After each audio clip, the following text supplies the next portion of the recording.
저는 고린도전서 14장 말씀을 중심으로 은사의 중요성이라는 제목으로 함께 은혜를 나누고자 합니다. 추석 명절 잘 지내셨습니까? 예. 맛있는 것도 많이 드셨죠? 예. 저도 춘천 처가에 다녀왔습니다. 장모님도 뵙고 춘천에 두 아들이 있다 보니 원주에 있는 아들도 오라 그래서 함께 자녀들도 함께 닭갈비도 먹고요. 또 볼링도 치고 그리고 아주 정말 재미있게 보냈습니다. 저녁에는 또 같이 온 가족이 같이 모여서 자녀들과 예배를 드리니까 참 좋더라고요. 또 명절에 찾아뵈야 되는 분들 또 찾아뵙고 즐겁고 유익한 시간을 보내고 왔습니다.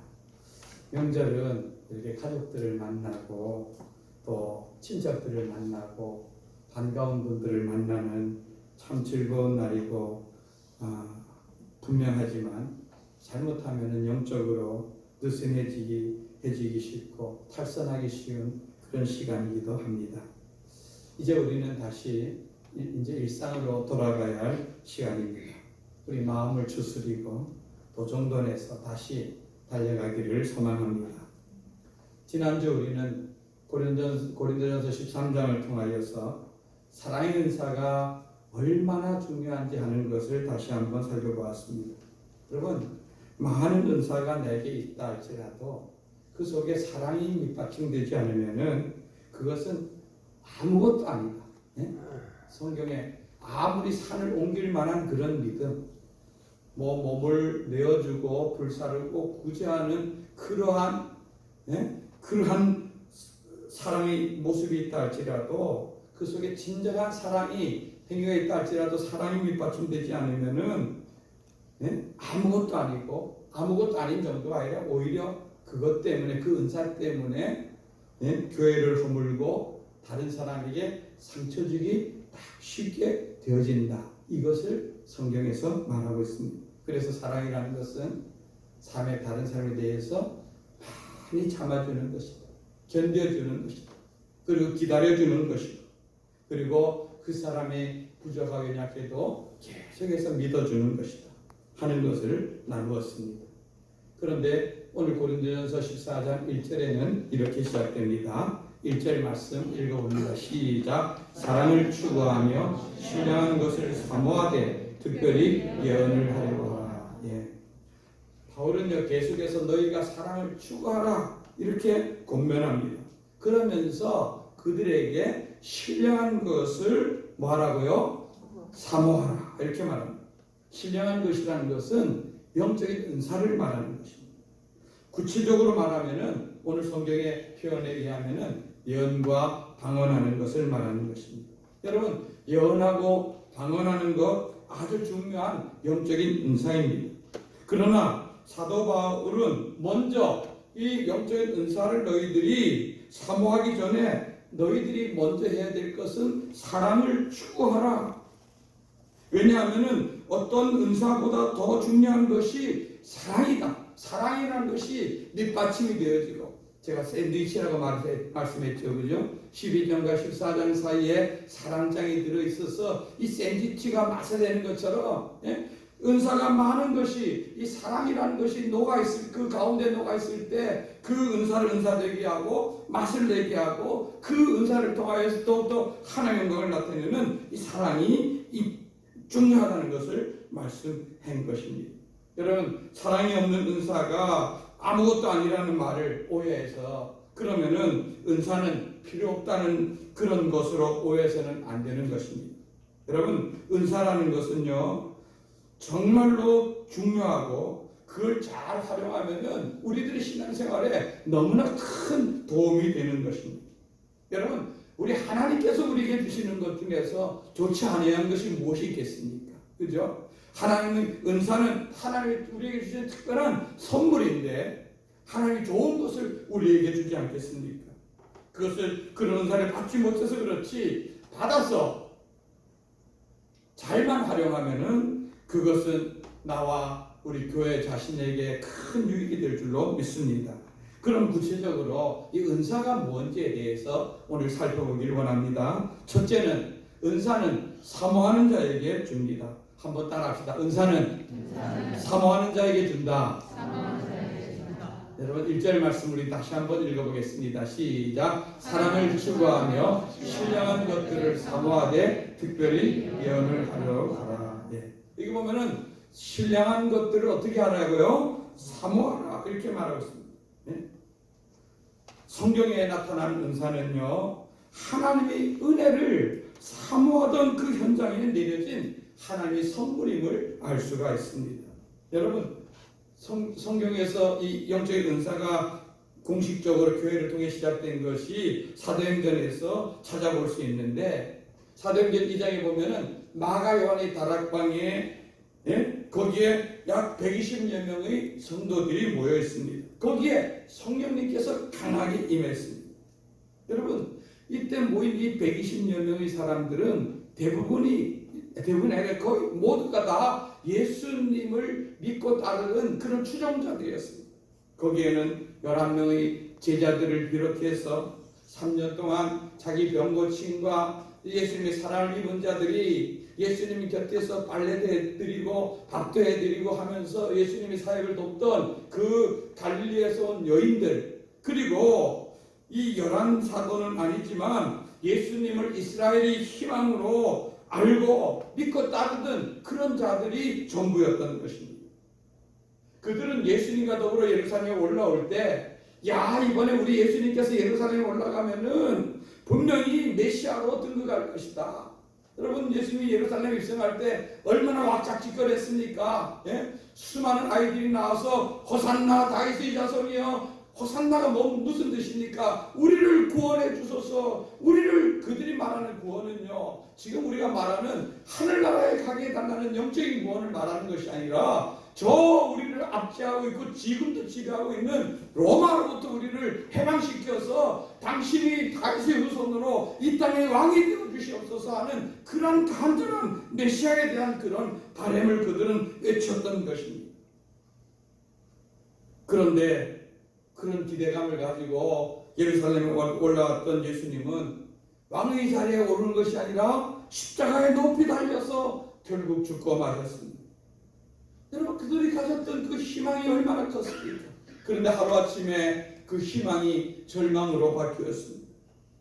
모두가 다 풀이 쫓겨서 이제는 무엇을 할까? 어디로 가야 될지 방향도 없이 향방도 없이 뭘 해야 될지도 모르고 다 주저앉아 그래도 목숨 살리려고 숨어있던 그들에게 3일 후에 몇몇 여인들이 예수님의 무덤을 찾아갔다가 우리는 예수님을 보지 못하고 천사를 만났는데 예수님이 죽은 자 가운데서 살아났다는 이 믿지 못할 이야기가 그들에게 전해졌습니다. 그리고 그 예수님이 숨어있던 그들에게 나타나셔서 자기 부활을 그들에게 보여주었습니다. 그리고 40일 동안 10여 차례 제자들에게 그들에게 나타나시면서 예수님은 그들을 다시 추스리시고 회복시키시고 그들에게 몇 가지를 당부했습니다. 예수님 마지막 그 감람산에서 천국으로 가시면서 너희들은 예루살렘을 떠나지 말아라. 아버지께서 내가 가야지만 보내기로 한 약속하신 성령님을 너희들에게 보내줄 것이다. 여러분 그 당시 제자들은 성령님이 누구신지 전혀 몰랐습니다. 그러나 예수님이 가시면서 나를 대신하여서 너희를 도울 자가 오신다, 보혜사 성령이 오신다 하는 그 약속의 말씀을 그들은 굳게 믿고 기대하는 마음으로 기도하면서 기다리는 것입니다. 예수님의 부활승천을 본 사람이 500명입니다. 그러나 어떤 사람들은 직장 때문에, 어떤 사람은 바쁜 일로 이리저리 가고 끝까지 남아있었던 사람, 열흘 동안 기도하며 기다린 사람들은 120명이었습니다. 오순절날 그들이 간절한 마음으로 기도할 때에 그곳에 위로부터 임하는 강한 능력이 있었던 것입니다. 놀라운 것은 그들이 모든 입술 속에서는 이상한 말들이 터져나왔습니다.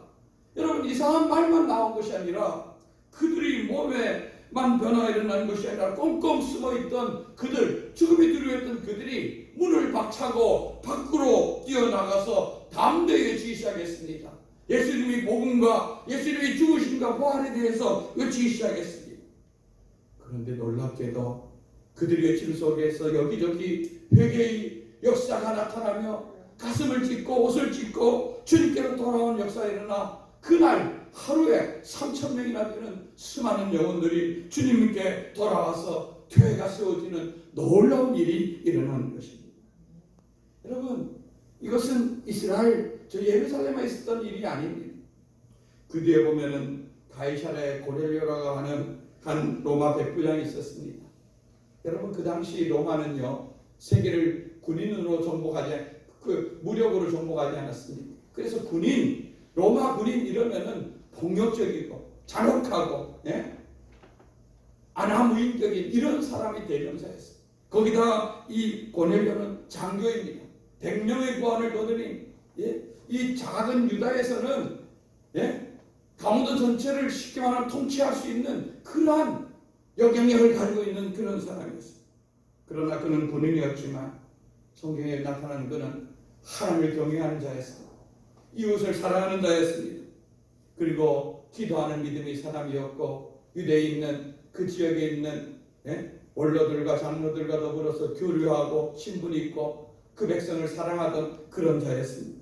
그러나 예수님도 알지 못하고 성령님에 대해서는 더더욱 알지 못했습니다. 하나님은 그에게 천사를 보내어서 저 요파라는 곳에 가면은 베드로라는 사람이 있다. 그 사람을 청해오라 하는 그런 명령을 내립니다. 그래서 이 고넬료는 자기가 본 그 환상대로 자기 부하를 보내고는 자기 친척들을 불러 모읍니다. 자기 친구들을 불러 모읍니다. 그리고 베드로가 오기를 학수고대하며 기다립니다. 여러분, 그 베드로가 도착했다는 얘기를 듣고 그가 그 베드로를 맞이하는 자세를 보면은 그가 또 그와 함께한 사람들이 얼마나 하나님의 은혜를 사모하는지 알 수가 있습니다. 사도행전 10장 25절 26절 함께 읽습니다. 시작. 마침 베드로가 들어올 때에 고넬료가 맞아 발 앞에 엎드려 절하니 베드로가 일으켜 이르되 일어서라 나도 사람이라 하고, 베드로가 도착했다는 얘기를 듣고 이 고넬료가 버선발로 뛰어나가서 그를 맞이하는데, 여러분, 이때 로마는 이스라엘이 식민지 국가였습니다. 로마 백부장이라는 이 거대한 직업, 그런 힘을 가지고 있는 이 사람이 어부 출신인 베드로 앞에 그를 영접하는 모습이 베드로가 느껴지기에는 마치 자신을 하나님을 맞이하는 것처럼 간절한 마음으로 맞이하는 그의 마음과 그의 모습이 느껴지지 않겠습니까? 그래서 베드로가 뭐라고 말합니까? 이러지 마세요. 나도 사람입니다. 나도 당신과 똑같은 사람인데 나를 이렇게 하나님처럼 대합니까? 여러분, 그러니까 이 고넬료가 얼마나 베드로를 초청하면서 그를 통하여 들려주는 그 말씀, 그를 통해서 들려주는 그 말씀에 대해서 얼마나 그가 간절한 마음으로 사모하고 있는지, 거기 그뿐 아니라 그와 함께 있던 모든 사람들이 그런 마음으로 있는지 아는 것을 우리가 느낄 수가 있지 않습니까? 베드로가 설교하자 거기에 놀랍게 오순절에 임했던 성령과 똑같은 성령이 그들 가운데 임하기 시작했습니다. 그들의 입술 속에서 각각 방언하는 놀라운 소리가 나자 베드로와 함께 갔던 그 유대인들이 깜짝 놀랐습니다. 도대체 이게 무슨 일인가? 우리 유대인들만 아니라 저 이방인들도 하나님의 성령의 충만함을 받고 방언을 하고 놀라운 영적 연사가 나타나는구나 깜짝 놀라고 그들에게 세례를 주고 또 그들을 같은 믿음의 식구로 받아들이는 장면을 볼 수가 있지 않습니까? 여러분, 성령님은요, 이 사람이 유대인인가, 이 사람이 헬라인인가, 로마인인가 이걸 따지지 않습니다.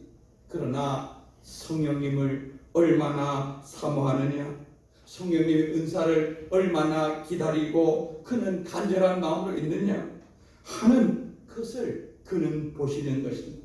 그리고 간절히 기다리고 사모하는 영혼에게 흡족하고 충만하게 채워준 줄 믿습니다. 여러분, 지금도 마찬가지입니다. 하나님께서는요, 사모하는 자들에게 하늘의 신령한 은사를 주시는 것입니다.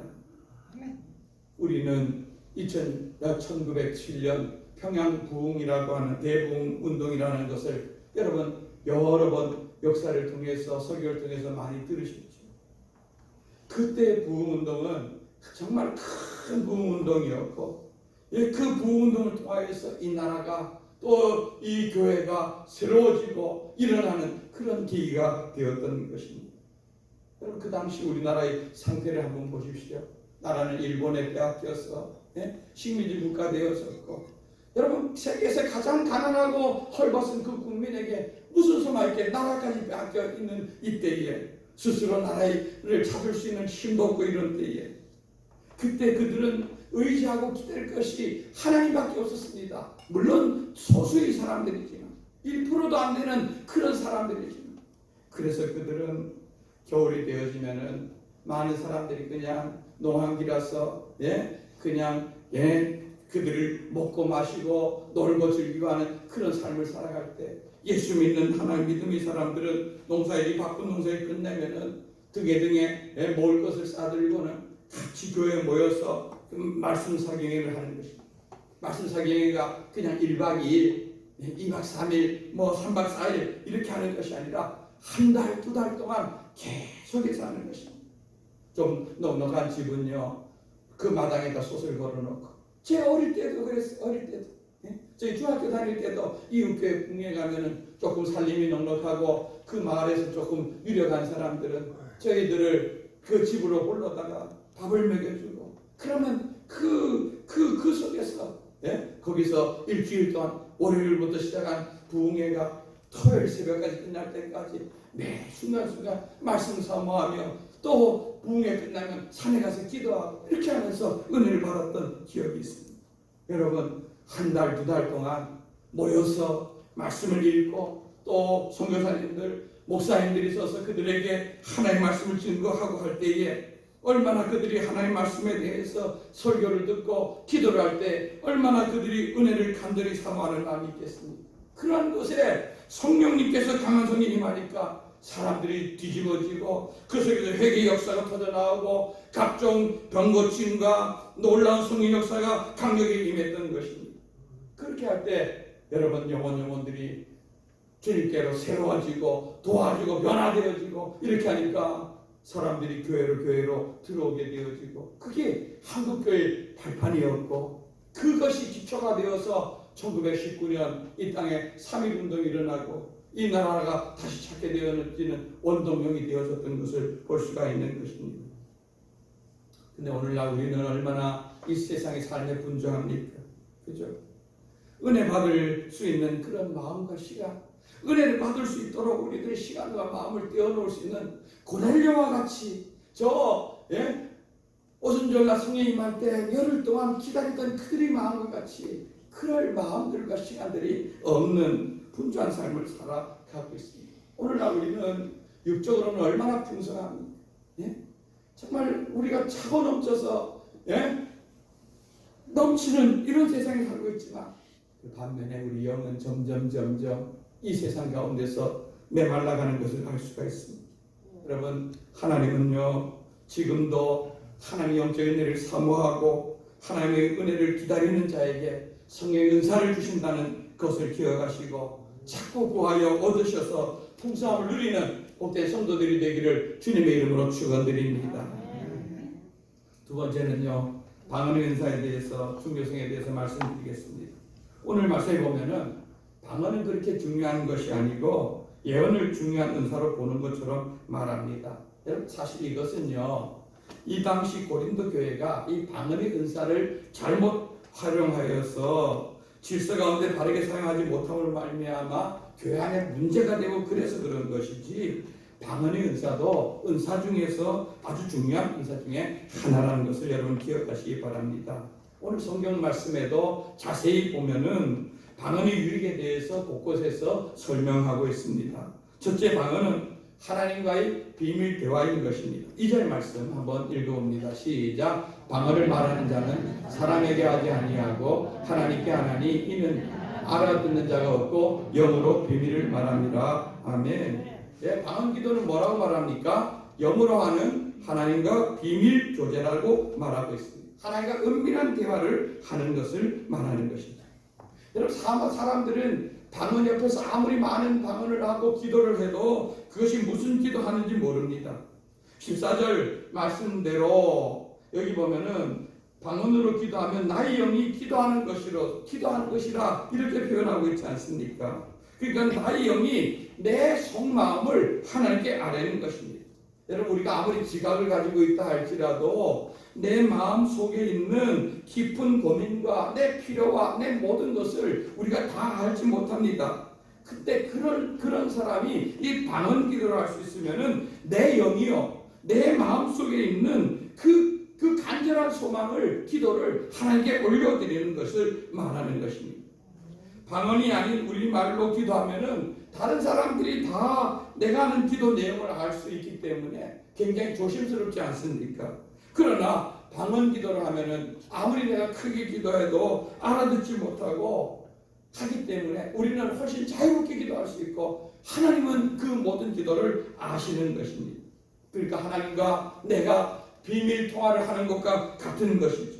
하나님 우리가 하는 방언을 다 알아들으시고 또한 응답하시는 분이십니다. 그러니까 얼마나 방언 기도하면 좋습니까? 여러분 가운데 방언하시는 분들은요, 기도하는 특별히 새벽이나 공적인 기도 시간에서 자꾸 방언을 하시기 바랍니다. 이거 방언도 언어기 때문에 쓰지 않으면 자꾸 소멸되어지고 없어집니다. 자꾸 활용하시면 더 귀한 은사로 우리에게 더해 줄 줄 믿습니다.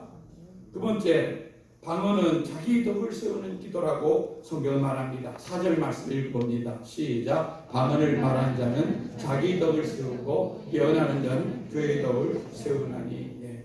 여러분, 여기서 덕을 세운다는 말은, 여기 세운다는 말은 다른 말로 하면은 건축한다는 의미입니다. 즉 방언을 통하여서 내 영과 혼과 육체를 아름답고 건강하게 건축해 세워나간다는 그런 의미인 것입니다. 유다서 1장 20절 말씀을 같이 읽어보겠습니다. 유다서 1장 20절 말씀 없습니까? 제가 읽어드립니다. 사랑하는 자들아, 너희는 너희의 지극히 거룩한 믿음 위에 자신을 세우며 성령으로 기도하며, 이렇게 말하고 있습니다. 이 말씀은 고린도전서 14장 4절 말씀보다 조금 더 발전된 말씀입니다. 그래서 너희는 지극히 거룩한 믿음 위에 자신을 세우며 라고 우리에게 말하고 있습니다. 여기서 자신을 세운다는 말은 앞에서 쓰여진 덕을 세운다 하는 그 말과 같은 의미로서 자신을 건축한다는 뜻인 것입니다. 그럼 우리는 어떻게 자신을 세웁니까? 바로 뒤에 소개하는 말씀대로, 여기 말한 대로 성령으로 기도하며, 성령으로 기도하며. 우리가 성령으로 기도한다는 것, 즉 이것은 방언으로 기도하는 것을 의미합니다. 즉 방언으로 우리가 기도할 때에 거룩한 믿음 위에 자신을 세우는 그런 기도가 되어진다 하는 것을 말하고 있습니다. 그래서 방언 기도는 나 자신을 영적으로 더 강건하게 세우는 그런 기도인 것입니다. 그렇기 때문에 방언 기도는 내 자신에게 매우 유익하다고 말하고 있습니다. 여러분, 방언 기도하면요, 시간의 구애를 받지 않고, 사실 우리가 내 머릿속에서 들어있는 것을 기도하려 하면은 우리가 한두 시간이면 다 기도하고 맙니다. 그래서 방언 기도하려면은 오랫동안 많은 것을 기도할 수 있습니다. 그리고 방언 기도하면 영적으로 우리가 풍성함을 누릴 수가 있습니다. 그리고 방언 기도하는 자에게는 영적인 셈을 공급해 주시는 것입니다. 그리고 방언을 통하여서 영적인 세계가 열려가는 것입니다. 여러분, 이런 이유로 이 방언의 은사는요, 우리 하나님과의 관계 속에서 우리가 매우 유익한 은사라는 것을 기억하시기 바랍니다. 세 번째로는 예언의 은사의 중요성을 말하고 있습니다. 사실 예언이란 말을 우리가 지금 생각하는 예언 이러면은 마치 많은 성도들이 오해하는 거는 마치 좀 집에 가서 사주나 팔자나 이런 걸 보는 식으로 내 미래의 운명이 어떻게 될지를 알려주는 것으로 생각이 딱 쉬운데요. 성경에서 말하는 예언은 그런 것만은 아닙니다. 오늘 14장 3절 말씀 우리 한번 같이 읽어보길 원합니다. 시작. 그러나 예언하는 자는 사람에게 말하여 덕을 세우며 권면하며 위로하는 것이요. 예. 예언이라는 것은 사람에게 하나님의 뜻을 알려주는 통로가 예언인 것입니다. 그런데 때로는 죄를 책망하기도 합니다. 때로는 법적인 문제로 어려움에 처해 있는 자를 옆에서 변호해 주고 도와주기도 하는 것처럼 성령님께서 우리들의 부족하고 어려운 부분을 도와주기도 하고, 성도들이 지치고 힘들고 어려울 때 예언을 통하여서 그 사람을 위로하고 격려해 세워가는 것을 의미하는 것입니다. 제 아버지가 사실은 원래 농사 짓던 분이 아닙니까? 그러니까 강원도 정선 그 시골에서 처가지고 농사 짓고 35살, 6살 되는데, 그런데 일찍이 하나님의 부르심이 그 마음속에 있었어요.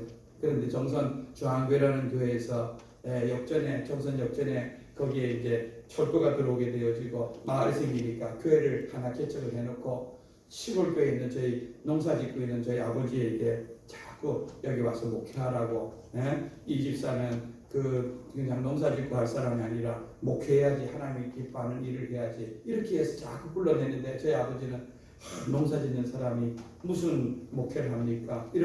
그런 육신적으로 부족함에 대한 핑계도 있고, 한쪽으로는 돈을 벌고자 하는 욕심 속에서 저희 어머니를 정선에 읍내에 가서 조그마한 그런 전방을 하나 그렇게 빌려놓고는 어머니 거기서 물건도, 야채도 팔고 물건도 팔고 이렇게 생활하도록 하고, 아버지는 농사지어서 거기다 물건 대서 돈 벌려는 욕심으로 이렇게 있었는데, 그러다 보니까 한 번은 이제 서울에 가게 되었습니다. 그래서 서울에 종자 사러 갔는데, 거기 갔을 때 전에 교회를 같이 이제 지도해 주던 강길복 전도사님이 여자 전도사님이, 정말 여자 전도사님이 얼마나 참 제 기억으로도 깨끗하고 이런지, 그분은요 귀신 들린 아이 사람을 그 여자 전도사님 이제 있는 곳에 갖다 놓으면은 그 전도사님이 워낙 거룩하고 하나님 앞에 깨끗하게 경건하게 사니까 귀신이 그런 좋은 환경에서 살지 못해서 그만 하루 이틀 있으면 도망가 버려. 그런 분인데, 자기 옆에 있는 이 집사가 하나님 말씀대로 살지 않고 매일 돈 번다고 이런 욕심 속에 사니까 그분이 그냥 서울로 가신 거예요. 나는 이제 더 이상 저 망한 꼴 보기 싫다 해서 가신 거예요.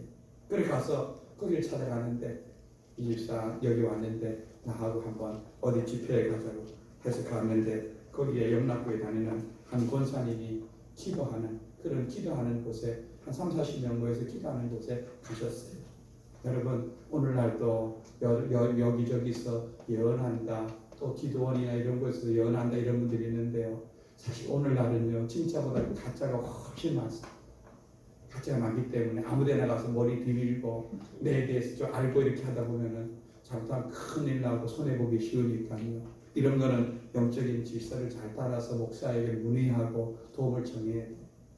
근데 이번은 이제 전사님이 이제 인정할 만한, 또 신뢰할 만한 그런 곳에 갔는데, 그분이 저희 아버지에게 다 이제 기도하더니 이렇게 예언을 하나님께부터 기도를 받은 것입니다.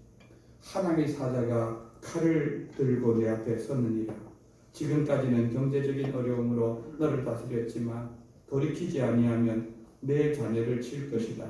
그래도 돌아서지 않으면 내 육체를 다시 칠 것이다. 네? 그때 아버지가 농사를 지으면 선진 기술을 동원해서 농사를 지으면 벼농사가 잘 되면은 배추 농사가 안 되고, 배추 농사가 잘 되면 벼농사가 안 되고, 이렇게 해서 그냥 먹고 살 정도밖에 안 됐는데, 그게 하나님이 이제 쌓인 것이죠. 만약에 이거 안 치면 너 자녀, 그때 제가 태어났는데 왜 아버지 말씀 안 들었으면 제가 골로 갈 뻔도 했죠. 그죠? 그리고 우리 아버지도 20몇 살 때 폐결을 알아서 팩 한 짝 없다시피 한 이런 분인데, 다행히 너희 육체를 줄 것이다, 이 말에 아버지가 하나님의 예언의 말씀을 듣고는 그 순간 꼼짝도 못하고 순종하여 목회의 길로 접어들어서 평생을 이제 목회자로 살았죠. 여러분, 그런데 이렇게 하나님 음성을 듣고 순종하여 산 그 길이 과연 많은 길일까요? 아니면 축복된 길일까요? 여러분, 축복된 길입니다. 그 열매를 통해서 우리가 볼 수 있잖아요. 그렇죠? 저희 아버지가 늘 그런 말씀했어요. 야, 내가 그냥 시골에서 농사 지었으면은 너희들 8남매 중고등학교도 제대로 못 시켰어. 제대로 못 시켰어. 그런데 우리들 자녀들 대부분 그래도 공부할 수 있는 만큼 다 했잖아요. 이게 하나님 말씀에 순종해서 하나님 말씀대로 나아가니까 하나님께서 그 사람의 인생과 모든 것을 책임져 주시고 지켜주시고 도와준 줄 믿습니다. 하나님의 말씀 앞에 우리가 순종하여서 가는 그 길이 우리에게 축복된 길인 것을 여러분 잊지 마시길 바랍니다. 네. 여러분 순종의 길 속에서 교회가 세워지고 가정이 세워지고 자녀가 세워지는 그런 축복이 있는 것입니다. 말씀을 정리합니다. 여러분 영적인 은사를 사모하시기 바랍니다. 하나님의 영적인 은사를 통해서 우리가 더 깊이 하나님을 알아가며 영적인 풍성한 은사를 누리는 복된 성도가 되어서 내 자신도 하나님과 더 깊이 가까워지고 또 하나님의 나라와 교회를 위해 쓰임받는 복된 성도들이 되기를 주님의 이름으로 축원드립니다.